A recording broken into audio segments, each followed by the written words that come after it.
From the 11 Alive studios, this is The Georgia Vote with Faith Jesse and Zach Merchant.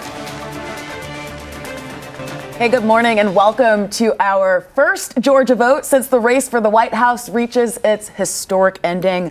The road to the presidency came straight through our state right here in Georgia. Yes, it did. Both the Harris and the Trump campaigns blitzed the state in the closing days. And in the end, Georgia and the nation's key swing states, they tilted Republican, making Donald Trump once again President-elect Trump. He delivered his victory speech a few hours after midnight on election night in Florida. Mr. Trump was joined by his wife Melania, his children, and other family and supporters. It was a decisive victory for Republicans, who also took control of the United States Senate. I will govern by a simple motto: promises made, promises kept. We're going to keep our promises.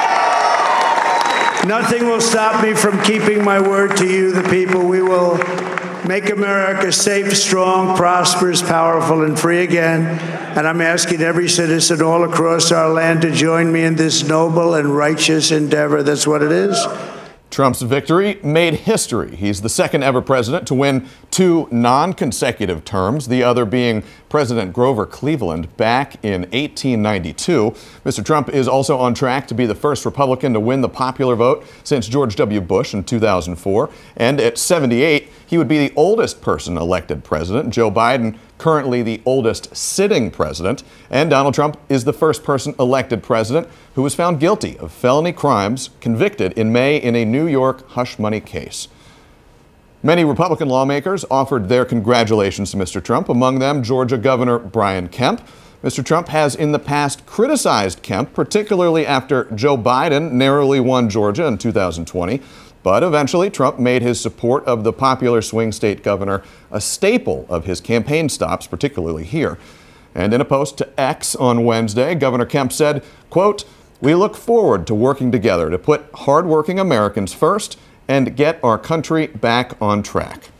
Yeah, and later in the day, Vice President Harris offered her concession from her alma mater, Washington, D.C.'s Howard University. She told her backers to continue fighting for their vision of the country, even in the wake of sweeping rejection at the ballot box. Harris says this is not the outcome that she hoped for, but she says she's proud of her campaign.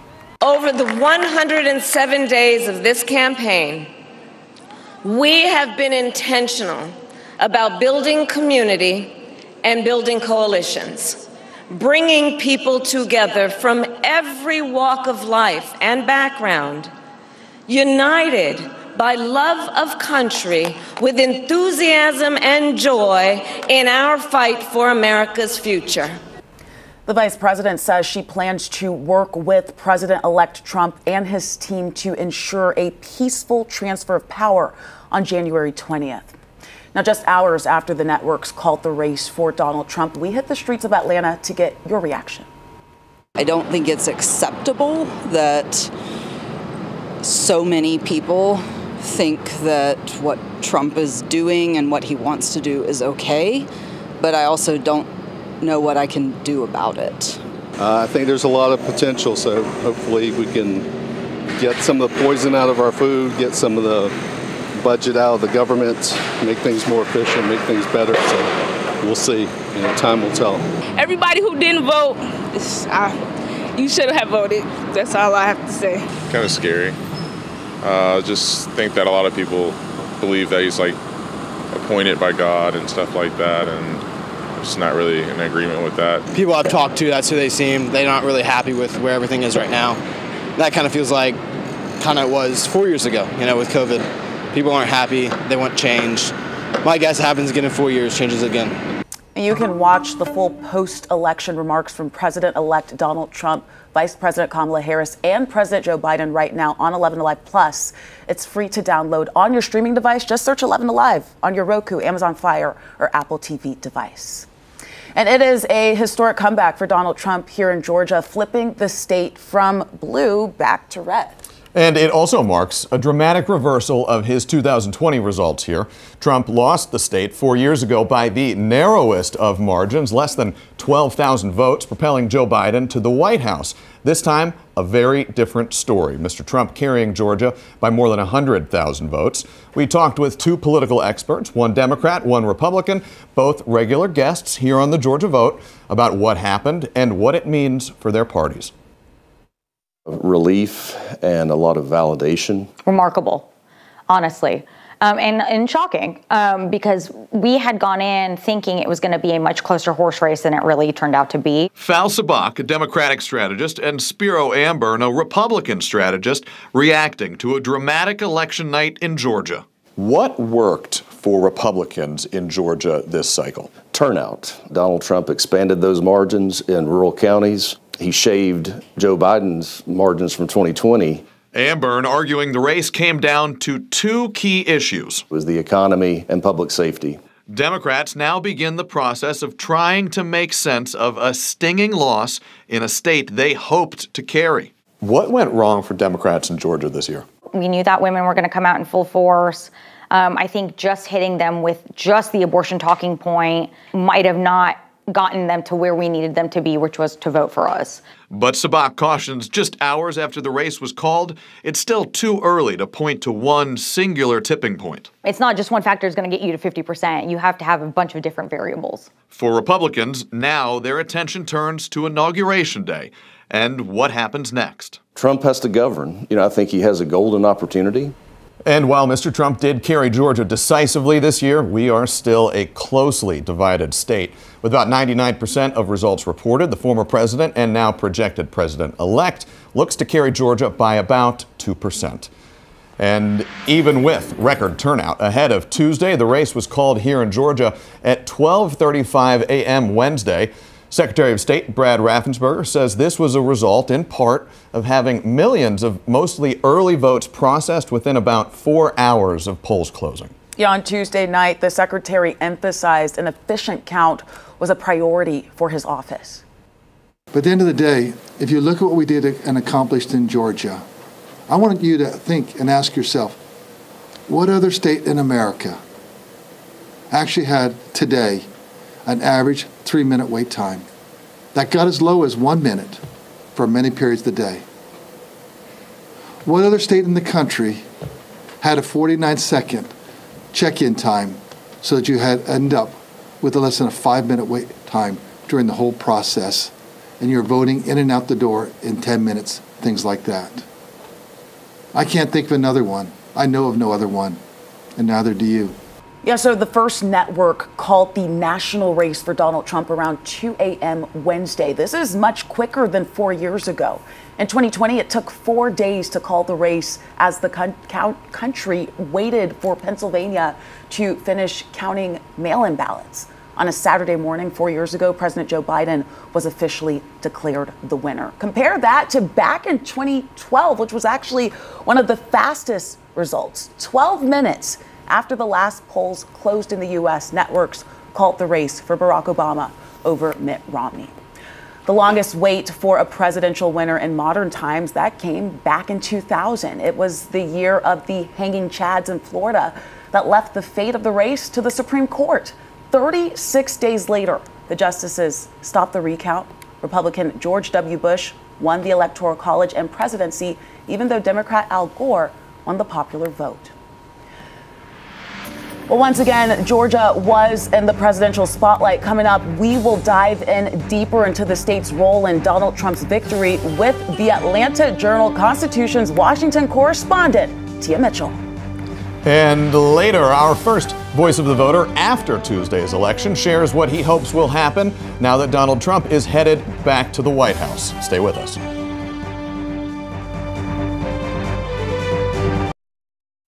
Welcome back into the Georgia Vote. Donald Trump and Kamala Harris made a combined 23 visits to Georgia this past year, crisscrossing metro Atlanta and other parts of the state.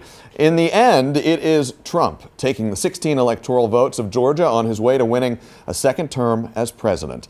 Joining us now for perspective and analysis on the election is Tia Mitchell, the Washington correspondent of the Atlanta Journal-Constitution. Tia, welcome. Thank you guys so much for having me. And co-host of Politically Georgia. We are so happy that you're here. Tia, I want to start by asking you this. You saw the campaign trail from Iowa all the way to Macon. You've seen so many different voters. My question for you, from your point of view, did Democrats get out-campaigned, or are people just over or just not happy with the Democratic Party? Yeah, I think that, you know, the campaign, to think where we started in Iowa with Biden being the kind of leading nominee, if you will, and, well, really the only nominee for the Democratic side. In Iowa, you still had Nikki Haley and Ron DeSantis, and of course, Trump eventually prevailed. But I think when we got down to it, when it was Trump versus Harris, Trump had a very clear message. And Harris had a pretty clear message too. And I think voters made a choice. And, you know, we'll continue to unpack what those choices were, what those choices mean, what the choices tell us about who has the political power in America and what they hope to do with it. But I think really at the end of the day, voters chose Trump. There were and on the Harris camp, some of it was anti-Trump, some of it was pro-democracy, pro-Democrat, and some of it was pro-Harris. But Trump got votes for him, for his message. And you're talking about a real decisive victory for former president, now President-elect Trump, and also many other Republicans. What does this decisive Republican victory mean for the legislative agenda in D.C.? And I'm particularly eager for your insight here because this is the beat that you cover. Yeah, I do think, you know, we don't know yet what the House is, how it's going to turn out, but Republicans are in the driver's seat to control the House, the Senate, and the White House. If so, we expect them to move quickly to implement Trump's agenda. Now, if Democrats are able to eke out a slim majority in the House, they're still going to have to work with Republicans. It won't be quite the Trump agenda because Democrats will be able to stop it. But at the end of the day, the White House kind of leads, and it's still going to be Trump being able to say what he would like Congress to do. Tia, I want to bring things back here to Georgia and looking ahead to 2026, because that's what Democrats are now kind of putting their focus on, regrouping. Looking ahead this week on Politically Georgia, you all discussed the possibility of Lieutenant Governor Burt Jones throwing in his hat in 2026. We've heard inklings that Lucy McBath might do that. Who's on your short list? Who are you looking at right now? And that could be Lieutenant Governor Burt Jones. That could be Lucy McBath, both running for governor. You know, all of those statewide races, even Secretary of State Raffensperger, I think is term limited. So it's going to be a lot to see what happens in 2026. And I think we have just about 30 seconds left, Tia. Quickly here, in the years between now and 2026, what kind of role do you anticipate in Congress for folks like Representative Mike Collins, Representative Marjorie Taylor Greene, who are really prominent fixtures in President Trump's campaign this cycle? Yeah, so we don't know if Marjorie Taylor Greene might be seeking a role in the Trump administration. She said, for example, she would like to be the Homeland Security Secretary over border security. But if she leaves Congress, we actually might see a new member of Congress in Georgia's delegation to fill her seat. But people like Mike Collins have indicated they're going to run for leadership positions within Congress. Andrew Clyde could have more of a voice. He's pretty conservative, but he's been showing up. Brian Jack, the newest member of Georgia's delegation, worked for Trump in Trump's White House. We expect him to be a leading voice as well. All right. Well, thank you so much for coming on. We want to talk to you for so much more time. We are time limited right now, but hopefully we'll have you back, Tia. Thank you so much. Thank you. Still ahead, we hear from the voice of the voter, but first, Republican communications strategist Stephen Lawson and Palante, Georgia co-founder and chair Humberto Garcia Segram look ahead to the next administration in our Politics Roundtable.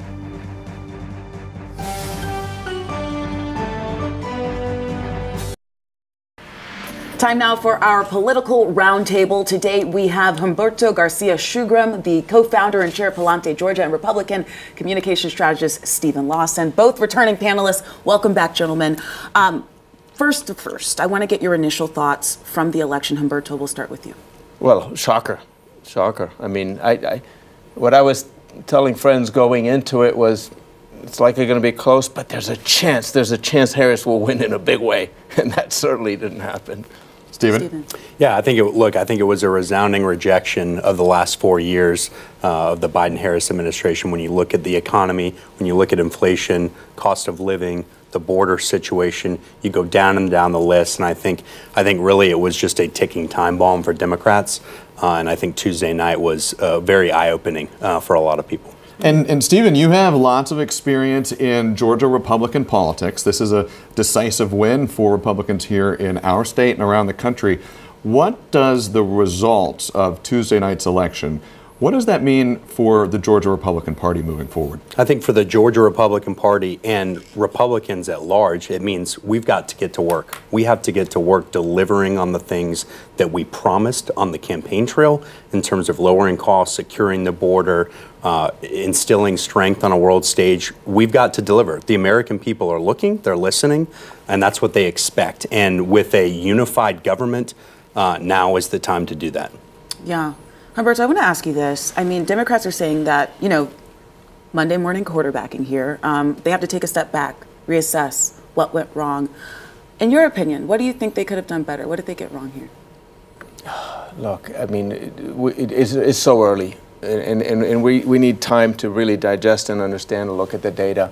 But really, to echo what Steve was saying, we were carrying some baggage, A, and B, I think to some degree, we're simply clearly out of touch. And we need to look ourselves in the mirror first, and then we need to go out and engage and listen and talk to folks and perhaps be less arrogant and be more willing to consider, other positions. I mean, my view is we need to change. I want to just follow up quickly here. A lot of people saying that this was a election based on the cost of goods, the economy.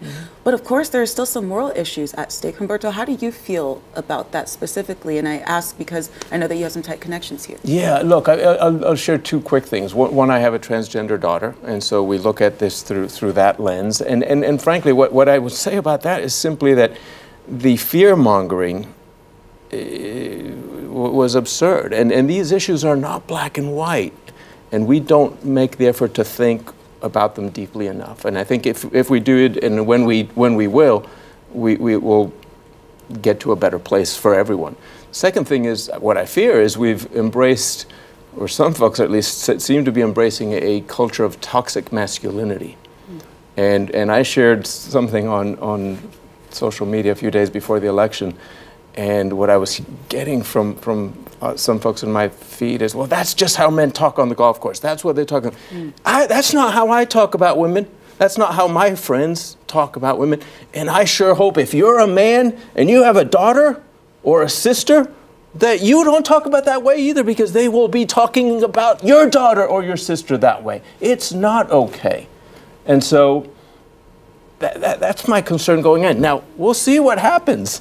And on that note, Humberto, I hate to cut you off, but Stephen, I want to make sure you have a chance to weigh in here too. What do the next 2 years look like with a Republican, some would say a mandate in Washington? Does a new Trump administration lean into the social issues that were a cornerstone of his campaign rallies? Or does it lean into some of the pocketbook issues that were another cornerstone of the rallies? I think it's got to be kitchen table issues. I think that's what Americans are feeling right now. That's where they're hurting. This was a change election. Donald Trump was elected on changing the direction of the country in terms of a more secure country, a safer country where goods are less expensive. We've got to deliver on that because 2026 is right around the corner. And an election in 2026 Indeed. As well. Yeah. One sentence from each of you. Who do you expect to be running here in Georgia for governor in 2026? One sentence. Stephen, you first. A lot of people, I think Burt Jones is at the top of the list right now. Humberto? 10 seconds, Humberto. A lot of people. A lot of people. Those are short sentences, and that's exactly what we asked for. We'll see in 2026. A lot to talk about, a lot to make sense of, and a lot of nuance that we expect from you guys, and we get it every week. Thank you. Right now, when we come back, we will head to an auto repair shop in Gwinnett County to hear from our voice of the voter about what is driving his optimism now that the election is over.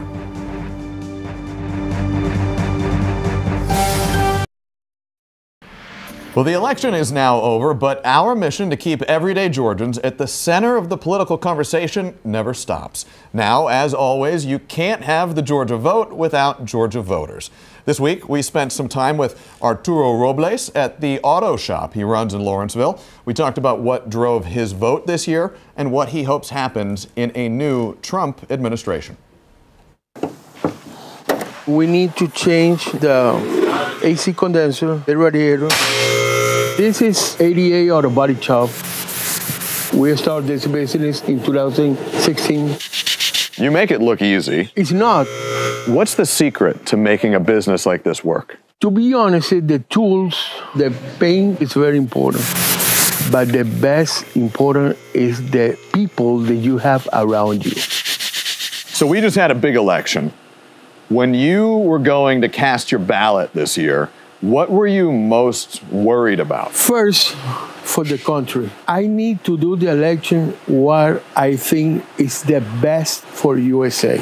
And that would include all the world. We need a leader.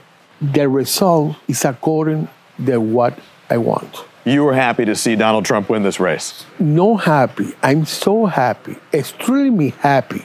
I was born in Cuba, but I live in Venezuela. I'm a Venezuelan citizen. And when we check what happened there, that many kids die because don't have medicine, don't have nothing, and they have another part that go to the very expensive place, but that one represents the 5 or 6%, 7% of all the country.